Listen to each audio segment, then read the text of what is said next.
নমস্কার বন্ধুরা।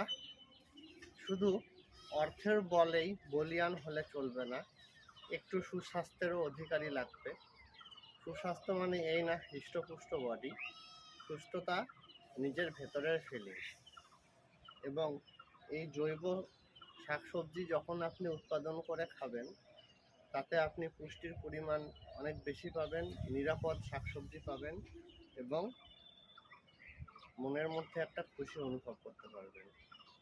টমেটো থেকে শুরু করে একই বেডে দেখুন আমি লাউ লাগিয়েছি, মিষ্টি কুমড়ো লাগিয়েছি। আসুন প্রাচুর্যতা কাকে বলে দেখাই।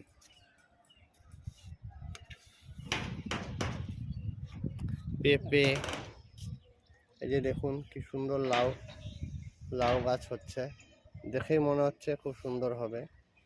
এখানে একটি মিষ্টি কুমড়া আছে। আলু লাগিয়েছি, কত আলু। পালং শাকের একবার চেহারাটা দেখুন।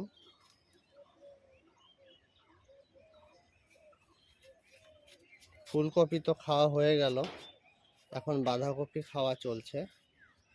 আলু রয়েছে, বাঁধাকপি অল্প করে হোক, যাই হোক আপনারা নিজের হাতে যা উৎপাদন করতে পারেন ওটাই প্রসাদ। এই যে দেখুন টমেটো হচ্ছে, এদিকেও টমেটো হচ্ছে। একই বেডে লঙ্কা, টমেটো, পেঁয়াজ কলি, বিনস, মটর লাগিয়েছি।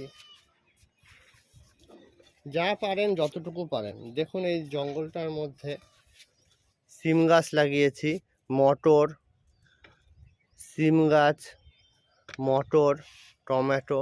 এই জঙ্গলের দেখুন মটরও হয়ে আছে।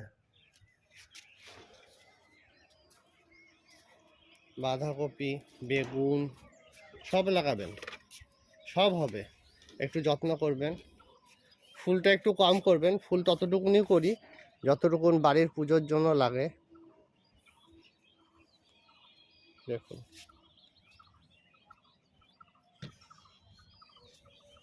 নমস্কার ভিডিওটি দেখার জন্য। ভিডিওটি ভালো লাগলে চ্যানেলটি অবশ্যই লাইক এবং সাবস্ক্রাইব করে দেবেন।